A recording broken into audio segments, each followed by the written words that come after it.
Alola everyone, and welcome back to Pokemon Ultra Sun and Moon. Last episode we went through the trainer school and got here to Hau'oli City and finally caught ourselves some new Pokemon, including the special event Rockruff that will one day become an awesome Dusk-Lycan rock. But today we're actually here in Hau'oli, as I mentioned, and we're making our way to Captain Ilima's first trial. I'm actually not sure where we're supposed to head off to next, but as you can see, our friend Rotom Dex on the bottom screen there actually has a little flag showing us where to go. So thankfully, you don't even need to go or know where you're going in Pokemon games anymore, because Rotom Dex is here to help you out. There's also a bunch of totem stickers everywhere. There's literally one in the pool, one right here in the corner of the house, and I really want to pick those up, but I'm going to try to avoid picking them up until later on in the game when we can just go through and collect them all. Or maybe I'll wait at least until we have some more Poke Rides. I just noticed another sticker over there. They're everywhere, man. And speaking of everywhere, here's Hau, who also seems to be everywhere. And this time he's in front of his favorite shop, the Malasada something. Malasadas make your Pokemon like you, and affectionate Pokemon are better in battle. Is that right? Who could resist giving their Pokemon a few Malasadas, eh? They're just so cute. Yo, yo, yo, check it. Whenever, wherever we meet you, Team Skull doesn't even greet you. Whoa, hold up. Is this the first time we're actually seeing Team Skull here? I believe so. Or at least in Ultra Sun. Yo, you want to throw us a bone and hand over this Island's challenge amulets to us now? Oh, so you're part of that Team Skull, huh? All you guys ever do is steal totem stickers and people's Pokemon and get in the way of other people's island challenges. You know it! We hate the island challenge, yo, and every kid fool enough to try it. Yo, let's check these fools. Orange, come on, let's teach these Team Skull jerks not to get in the way of anybody's island challenge. Alright, we got a tag battle with Hau already, and I am excited for it. So if you guys are excited as well, make sure to hit that like button and show your support for the series and show your lovingness for Team Skull. If you want, I guess. Maybe you don't actually love Team Skull, but I actually kind of do like Team Skull. They're definitely one of the weirdest teams to ever be in a Pokemon game, because they're not really all evil, I feel like. I mean, actually, they're not really evil at all if you really think about it. Team Skull, they're kind of like a even safer Team Rocket, you know? Like, Team Rocket would actually go around stealing people's Pokemon. Team Skull's like trying to do that, but they're just kind of goofing around at the same time, like way more than Team Rocket used to. So for that reason, I love Team Skull. They're just like goofy all around, and I don't know, all their like slang and the way they move their hands around and stuff when they walk up to you is just super funny. So definitely gonna go down as one of my favorite teams in Pokemon. That could actually be an interesting top 10 to do one day. But anyway, this dude here only has a Zubat, which isn't really too interesting, and is gonna go down pretty quickly to our brand new Rockruff pal. No fair, I was playing a different game. What, you're playing Ultra Moon? Let's get up out this port, B. Nobody has to know about this. We don't need your whack little amulets anyway. Wouldn't even take them if you gave them to us. Yeah. And just like that, they're gone, huh? Those Team Skull jerks really must have too much time on their hands, yeah. But keeping other people from doing their island challenges isn't just gonna make it like they managed to finish theirs, you know? Oh, Hau with the truth out here. I already went down to the marina and screamed out over the ocean, "Watch out, world! Someday I'm gonna beat even my old Gramps in an all-out serious battle. So maybe I'll go try and find some more totem stickers next. See you around!" Alright, see ya, Hau. Making me a little jealous there. I really want to collect some totem stickers too, but what a lovely battle you showed us there against Team Skull. My thanks to you and your Pokemon. Why don't I heal your team to express my gratitude? I mean, that was like the easiest battle we've ever done, but sure, thanks. I've been wondering about you since I saw you at the trainer school. Professor Kukui brought you along, and you and your Pokemon seem to defeat our teacher so effortlessly. I don't know about that, Ilima. Did you witness the same battle that I did? Because that was not a pretty sight, but allow me to see if you're ready for my trial. Whoa, we get to battle Ilima already? Okay then. I'm ready for it. Let's go, dude. Behold the magnificent Pokemon of the one and only Captain Ilima. Alright, I can't wait to see if he's actually got anything different this time around. I know in Pokemon Sun, he used to love carrying around Smeargle, and I think we've already seen he actually had a young goose earlier, so here we go with the young goose again, actually. And this dude keeps it in an Ultra Ball too. Like, did you actually waste an Ultra Ball on a young goose, bro? Or maybe he like bred it, you know, in the... Is it mother or father? I don't know. One of the two Pokemon, when you breed, passes on the same type of Pokeball that you caught it in. So I guess this young goose mom or dad must have been in an Ultra Ball. Or I guess it probably was a Gumshoes, honestly. I don't know. I'm assuming too many things about Ilima right now. He could have literally just caught this young goose with an Ultra Ball because he's just got that much spare cash, you know? But anyway, we've got to take this guy down, and Fire Fang is really not cutting it right now. I feel like, I don't know if he actually lowered our attack. Probably did actually, because I feel like Fire Fang would be doing more damage right now. Or maybe it's the fact that we're level 11 and this young goose is 10. Not really too much more powerful, or I guess we aren't that much more powerful than it. Wow, Ilima even has a potion, dude. You're just delaying the inevitable, buddy. You're gonna go down eventually, but, you know, whatever. We'll just keep on Fire Fanging. I might actually just switch to, Navy here, because I feel like Water Gun will do much more damage. But, whoa! I forgot this guy is actually using Pursuit. That's like one of the few— what? And it actually killed us? No way! Does Pursuit damage like double when the Pokemon actually tries to switch out? That's so lame. Wow. But it's finally going to go down to our Water Gun. Unfortunately, Loba, though, is not going to get the experience for that battle. But hey, at least Navy gets that level 13.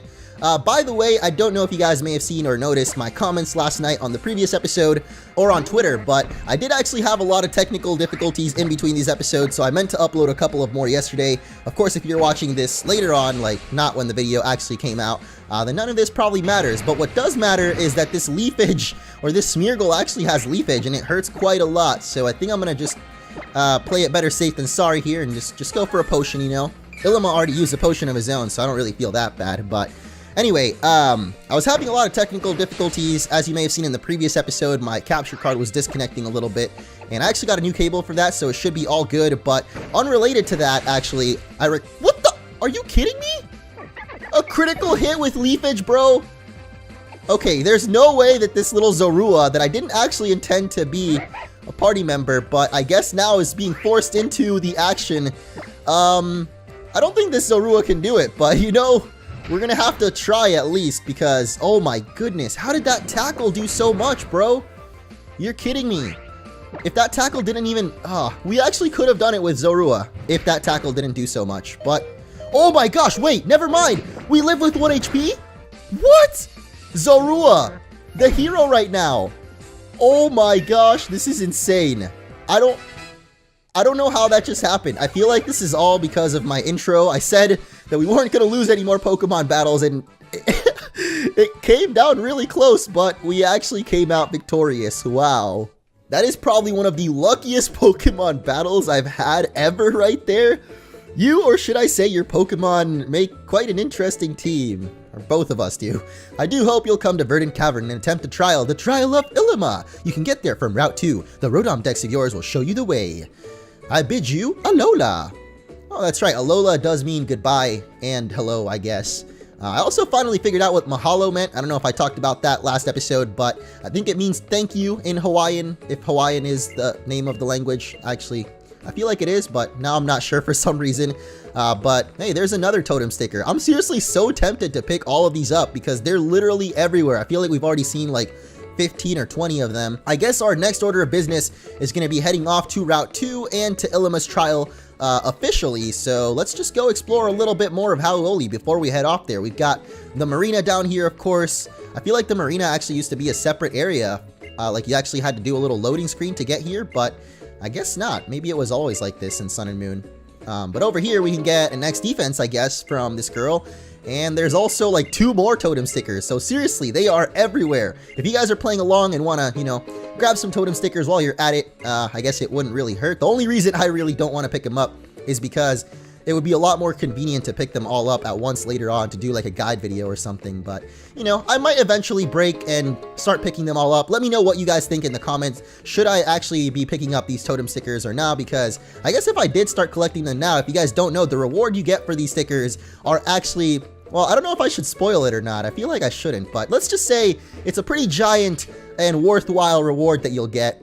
And yeah, it would be cool to show it off as we actually collect the stickers. So let me know what you guys think. Should I collect them or not? Anyway, we got a TM49 for Echoed Voice right over here, which is interesting. I don't think I'll probably use that move, but actually it might not be that bad on Poplio, especially if Poplio had that hidden ability that Poplio can get, or I guess Primarina, which turns normal moves into water moves. But for some reason, that ability is not available in the game yet. It sounds really awesome. It should be available. There's another totem. Oh my gosh, I'm getting so distracted. Let's go on. There's another one right there. I recorded like 2 videos. Well, I guess it would have been this episode here and then another extra one. And somehow I ended up losing the footage for both of those. So I'm actually having to re-record this. I had to replay through the entire beginning of the game. So if the stats on our Pokemon or abilities and natures are a little bit different, that is probably why. And here's a familiar face in Lily. I always get lost so quickly. I can't figure out the roads here. I can't even buy my own clothes. But you're moving on to your first trial. You're going to Verdant Cavern? I read something in an old book once. It said that the island challenges were once a journey made to prove yourself and gain the strength to battle against the guardian deities of Alola. Like Tapu Koko. The people in Iki Town said that Tapu Koko loves Pokemon battles, didn't they? If we could meet Tapu Koko once more, do you think we could find the answer to why it saved you and Nebby that day? I mean, maybe Tapu Koko's just a nice guy. Or guardian. Please take these. They're called revives. If you use one on a Pokemon that's fainted, it'll recover and feel a little better. Whoa, we get revives already. Okay, it's like they know that we're struggling out here. Orange, good luck on your first trial. I hope that it goes well for you. Thanks, Lily. And off we go to the first trial, but not before healing up our Pokemon, actually, because as Lily just, I guess, alluded to, we are not doing too hot. She gave us the revives. She knows that my Pokemon are fainting out here and definitely need some healing, so let's do that first and foremost. And actually, she also mentioned clothes shopping, and you might have noticed I've got a snazzy new red Hawaiian shirt on, but I'm actually not a huge fan of this shirt, even though I kind of liked it in the previous episode when we got it. But for some reason, I'm not really digging it too much anymore. So before we head off to the first trial, first of all, we also need a haircut. I just realized I've been rocking the default hair still, and I don't know how I've tolerated it for this long, but it is time, guys. We need a makeover. So first of all, we're going to do cut and color. I actually want to check if there's any new options as well, because I feel like they might have added some slight new customization options here. A couple of haircuts here. I think Modern Quiff is the one I used to use a lot during Sun and Moon. So this time around, why not try a little short and tussled? Although the hair that the character already has is most likely the one that I would go for, or at least like most close to my own hair in real life. Because to be honest, guys, I wake up in the morning, shower, and then just kind of let my hair settle as it is. So it's definitely a little bit messy like the kid's hair was there. But let's see what this short and tussled look looks like. Wait, it's like basically the same thing. But I feel like it looks a little bit nicer, like it looks more anime or something. I don't know. I like it though. Well then, hope I'll see you again soon. Alright, well, see ya probably never. Last but not least, we've got to go clothes shopping. And I actually already did a little bit of clothes shopping at the end of the previous episode, so I think we should actually have some clothes here in the dressing room. Yep, there it is, the classic shirt that I said I wouldn't wear, but now for some reason I kind of do want to wear it again. And I got myself some pants too, and it's time to take off this lame hat. This is actually looking kind of cool. I like the way our character is. But I gotta be honest, I think I like the brown hair a little bit more, so I may switch back to it. But for now, this is gonna be our look. The tan orange, who's been in Alola's sun for a little bit too long. I feel like that happens to me every time I go to Puerto Rico, which makes sense, you know, the sun shines pretty brightly there, much like it does in Alola, so just like a month vacationing there will literally get me a little bit tanned, or maybe just reddish. I don't know, I feel like I've definitely gotten more pale ever since moving to the States. Like, it's my own fault for just sitting in my room all the time. I could definitely just go outside more and have probably maintained my tan, but you know, I got video games to play, man. Who's got time to go outside? What the heck? We can poke this thing on its nose now. You know what? I'm gonna grab it by the horns. That seems like the right idea here. Moo! Wait, was that actually what I was supposed to do? Are you kidding me? Maybe old Tauros here can feel you love for Pokemon. He sure seems happy to know you. And yet, it still seems to me like Tauros wants to stretch his legs on his own island challenge. Okay then. I think Hala's got a bit of a special bond with Tauros that I will never quite understand, but sure. That means now we can move on, finally, to Route 2, my favorite route. Not really, it's a path through many grassy patches. Are there actually a lot of grass patches? I mean, there's one right there, and as you can see, there's a bit of a shaking grass there. That rustling grass hides a Pokemon that is dying to pounce on some easy trainers. You know what? Sounds like a good time, so let's go check out what this, shaking Pokemon here could be. Of course, if you guys don't know, you can get a slightly stronger, if not rarer Pokemon in these little shaking patches, and it looks like it's an Ekans. Huh.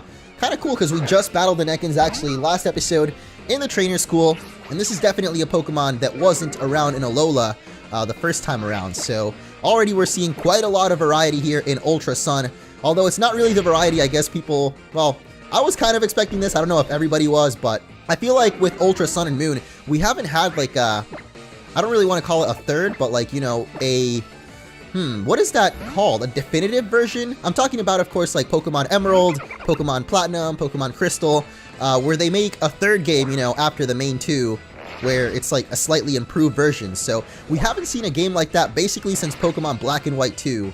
So almost 5 years now, I think, yeah, it's literally been 5 years already since we've seen kind of a definitive Pokemon game like Ultra Sun and Moon here, where it basically just adds features on top of the already existing game. So I think people were definitely expecting a little bit too much, you know, even though this was always advertised as kind of, you know, a Pokemon Platinum or Black and White 2 type of game. I always kind of expected it to be literally like Black and White 2 because, of course, you have the Necrozma forms, and those are basically like Black and White Kyurem. And was it just me, or did that Ekans take like a really long time to beat? I don't know. I don't even know why I was actually fighting that thing because it was a wild Pokemon and I really had no need to do so, but let's move on to fighting someone that we actually do have to battle, and it is this beautiful lady over here. And I'm not actually just trying to compliment her. Her trainer class is literally Beauty, and also her name is Crystal. So let me make it crystal clear that I am not interested, Crystal. I mean, okay, maybe I might be a little bit interested, but let's just take out this Beautyfly here. Wait, that's not what this Pokemon's called. Isn't there actually a Pokemon called Beautyfly? Oh my gosh. There's too many Pokemon, dude. I swear I just forgot Beautyfly was a Pokemon for a second. That's when you know there's just too many Pokemon. When I start forgetting some of them, it's a problem. Because I feel like one thing I've always prided myself on is actually knowing every single Pokemon and their typings and their abilities usually, which there's definitely a lot of Pokemon out there, so it's kind of hard to keep track of them all at this point. But yeah, Beautyfly, Gen 3, man, how can we ever forget?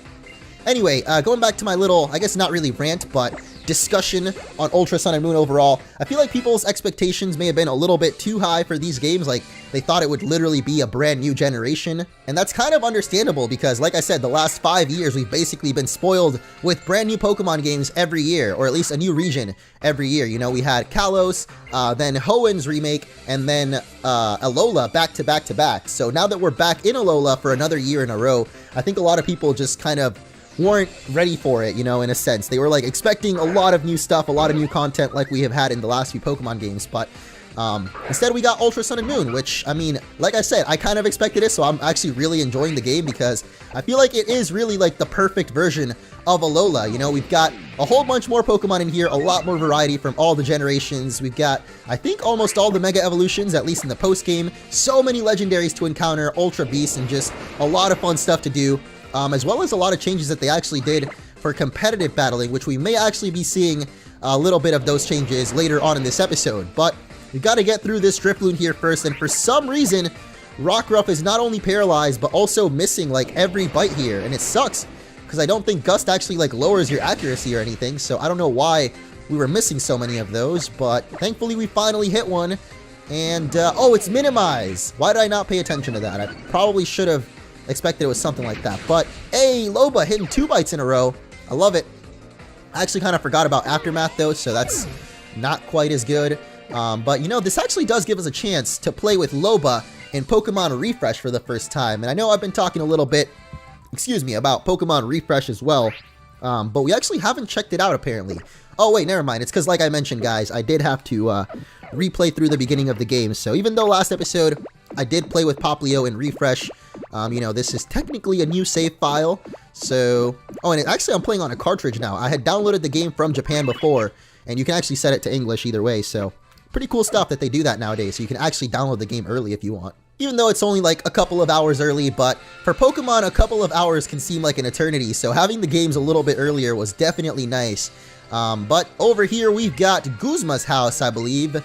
And this is actually his dad. I tried to set that boy of mine straight, but when I did, I was the one who got beat. Oh, dang. Did Guzma actually beat up his dad?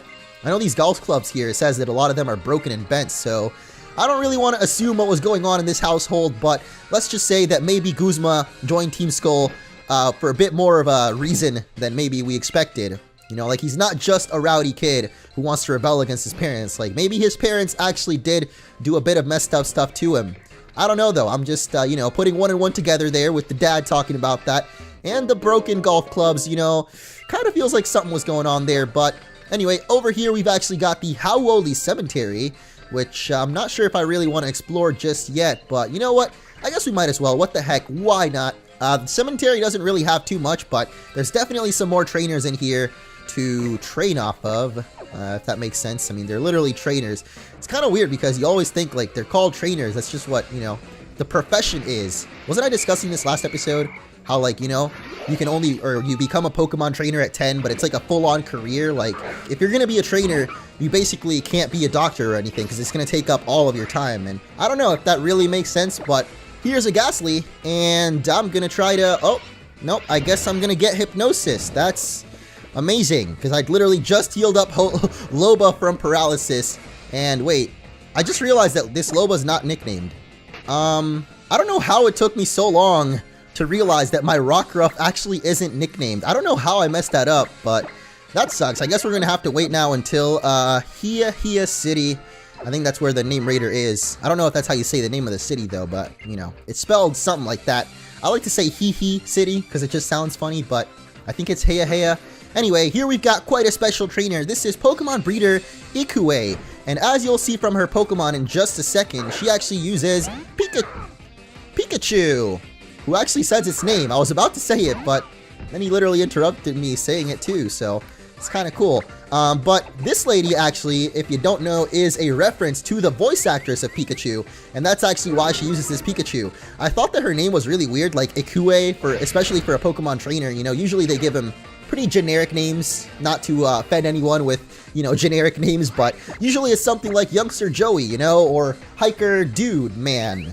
That's not a great example, but, you know, Ikue seems like a definitely kind of more unique name, and yeah, it's literally because it's a reference to the voice actress of Pikachu, at least in Japan. I believe her name or last name is literally Ikue, so pretty cool little reference that they put here in the cemetery for some reason. I don't think the voice actress of Pikachu's passed away, so that could be a thing that people point out, like maybe one day when that person does pass away, they'll be like, wow, that's kind of messed up how they have him in the cemetery, but I guess it wouldn't really be messed up, it would just be a coincidence at that point, and if anything, it might be a kind of cool reference. Well, actually it wouldn't be cool at all, because it'd be kind of someone that's dead at that point, but you know what, I think I'm going to stop talking about this now, and we'll just kind of keep enjoying the fact that that's a reference in Sun and Moon, and it's a pretty cool reference to say the least. But here we've actually got another Pokemon that we somehow have not run into yet, Pikipek, the starting bird of this generation. And I have no idea how we actually haven't run into a Pikipek yet, like in the wild, because like I said, this is basically the early bird Pokemon of Alola. Of course, evolves into Toucannon, which I did end up using a little bit in the previous playthrough. I think I literally, yeah, I got it to evolve into Toucannon, and then I kind of said, you know, I don't know if I want to keep Toucannon around the whole time, which is pretty messed up. I feel like, you know, for those Pokemon, they'd be pretty sad being raised this whole time and then just abandoned when they finally evolve, but, you know, I guess that is how Pokemon goes. And speaking of, we're actually learning Aqua Jet here on Navy, which is pretty good because it's a priority move, and I don't know if Popplio is actually that fast, so definitely a nice attack to have. Such is the way Pokemon goes. Moves get replaced, Pokemon get replaced, people get replaced. That one actually has not really much to do with Pokemon, it's just kind of sad. But anyway, here's a big mushroom, and also a little girl patrolling the cemetery like it's just no big deal. Kinda creepy, but at the same time, I guess she could be visiting a family member, which would make this really sad actually. Malia here. Not quite Maria. I have a friend named Maria, so I thought maybe it would be a reference, but I think my friend is a little bit older than this one here. So Malia with her Happiny. I don't know if actually I should even keep Rockruff around because he is paralyzed, or she is. This is kind of confusing though. I really wish that I'd nicknamed Rockruff because it's supposed to be Loba, so now a bunch of people will probably be confused about the sidebar saying Loba and Rockruff just being named Rockruff, but just keep in mind that last episode, this Rockruff, or well, not even last episode, the first time I recorded this episode, this Rockruff was still named, so I don't know, I guess I just forgot when re-recording it. What's this thing can use Fire Fang? Oh, I guess it used Copycat. I was like, what is happening right now? I don't know why I was so confused, but alright, we took it down, no problemo, even burned it, so that's like a little bit of a retribution for our paralysis right now. And Rockruff already at level 13, so I gotta keep in mind that this Rockruff has to evolve in between a certain time if we want it to get to be that Dusk Lycanroc form, which I definitely want to see in this game. It's like one of the few new Pokemon that we have actually in Ultra Sun and Moon, aside from like those Ultra Beasts that we saw during the trailers. And there might be some surprise new Pokemon, you never know, but I guess we'll have to wait and find out. So now that we're done with the cemetery, I guess we can move on to the rest of Route 2. And I should definitely try to heal up that paralysis, because it is going to get annoying really quick, I have a feeling. Or we could actually just put Poplio up first. Poplio is at level 14 right now, so also kind of close to evolving. Well, not that Rockruff is any close, but I was just mentioning it. What is going on here with this little crab brawler? Oh, guess it doesn't want us to go, huh? Nope. Seems to be forcing you toward the motel, in fact. Alright, well, I guess we should go check out the motel then. We're right by the sea. That's right. Welcome to the Seaside Hotel. Wait, this guy owns it? My crab brawler sure is something, ain't he? He naps passerbys to bring him to me so I can send him down by the bay. Though he's actually been a little too good at his job, so I've got no vacant rooms to offer you. But that doesn't mean you've come for nothing. Here, follow me this way. Wait, really? So this crab brawler is like his business partner, just luring people into his hotel? That's actually kind of cool. But before we go check out what that man wants to show us, I was actually hoping there maybe might be something in that room, or that lady would have given us a free item or something. There was actually a vending machine in there though, so I'm guessing that you can buy like lemonades and fresh waters and stuff, but not gonna get any of those for now. Instead, let's get some free nest balls from this guy. Why the heck not? Who needs vending machines when you can just have free Pokeball dispensers, who are actually people also, so they're not really just dispensers. But hey, there's a Pokeball that I almost missed, and it's actually a super potion.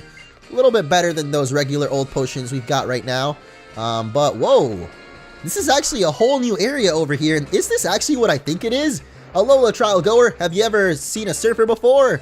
I don't think so, actually. This might just be a new trainer class right here. Oh, this is definitely a new trainer class. We got Surfer Carlton out here. I kind of got it confused with the swimmers for a second. I thought that they just changed the guy. But I guess maybe we'll see later on, because there's definitely swimmers in Sun and Moon who are like these really buff dudes. And now I guess we've also got surfers who are also kind of buff dudes, but with a surfboard as well.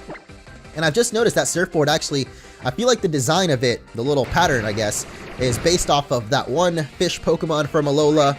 I don't know how I just forgot its name, but you know, the psychic fish. I'm sure you guys know who I'm talking about. Bruxish. Bruxish, that's right. His surfboard is totally based off of like Bruxish's pattern, which is really cool. His Delibird is not quite as cool though, as it goes down pretty easily there. Tried to give us a little present, but instead it ended up giving itself a present. By that I mean it died, I guess. So anyway, we get a little experience, and Zorua even gets a level up here. Again, I'm not really sure that Zorua is going to be like an official party member forever, but for now, you know, doing a great job taking out Smeargles like it's nothing and getting them Fury Swipes. The way that surfer was looking at us at the end there was a little bit weird, but anyway, looks like this guy here has made a path to the beach. That's right, just me and my crab brawler. What the heck? So this dude actually dug the path down here.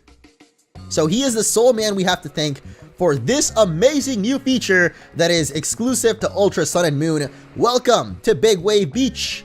And you might notice there's a little Pokemon kind of docked at the beach there that I believe we can actually ride on in this game.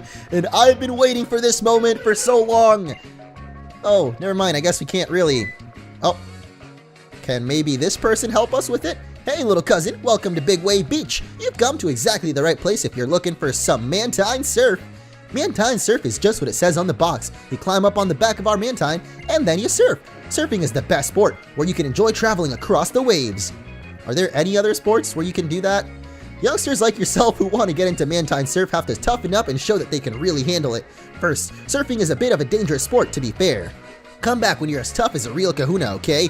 Me and Mantine will be holding our breath in anticipation until you do. Well, don't hold your breath for too long, because it might be a while. Can Mantine even hold their breath?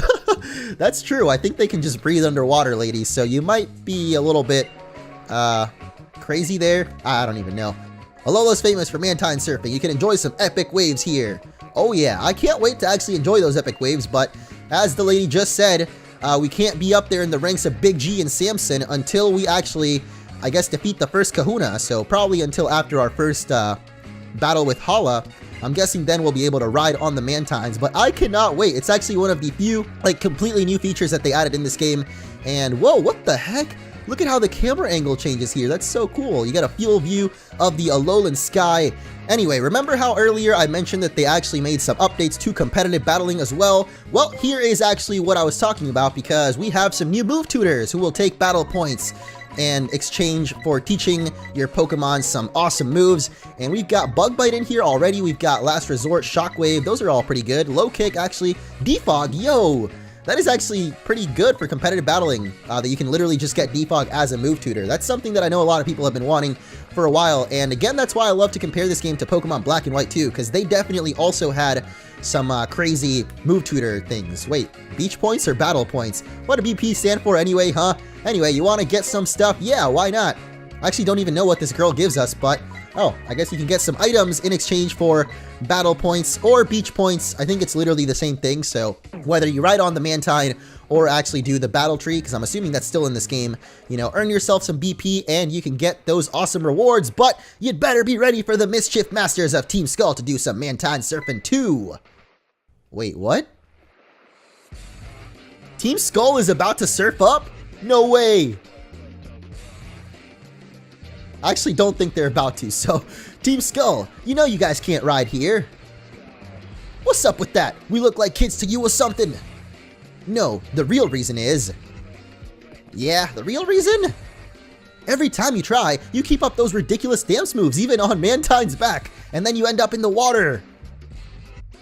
You want us to stop dancing? That's our identity, yo. It's all we've got.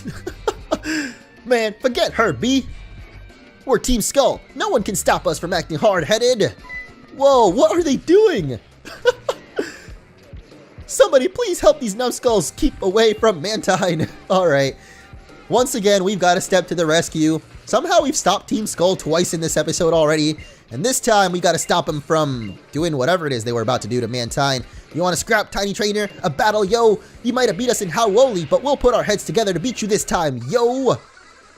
I like how he didn't put the yo there, even though they always love to rhyme, you know. Sometimes you've got to do it for them, apparently, but I guess basically Team Skull can't ride on Mantine because they suck at it. That's basically what the girl just told him. It's like, y'all are always falling into the water, so you can't even try it anymore, which is actually kind of rude of her if you think about it. I mean, how are they supposed to improve at it if they don't, you know, at least get to try it?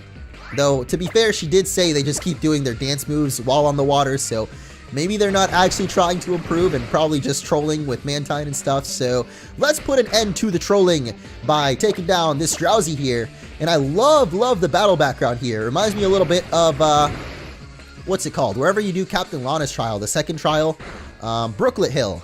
I don't know how I remember the name of that, geez, but yeah, Brooklet Hill has a bit of this kind of background, except this time around we're on a beach a lot earlier in the game, so it's really awesome how much variety, not just in Pokemon, but also the battle backgrounds and just the areas that we've been to in this game so far. It's like small additions, but they make a huge change. Seriously, Home Slice, you're too strong for a kid, yo. I've got to go make someone else miserable to feel better. Let's go mess with Ilima again, B. Wait, why do you call him B? Isn't that Grunt A? I thought they call each other A and B because that's their names, but I guess he just likes to call him B. You better listen to what my homie says and drill it into that thick skull of yours. Seriously, you'd better not forget, Numbskull.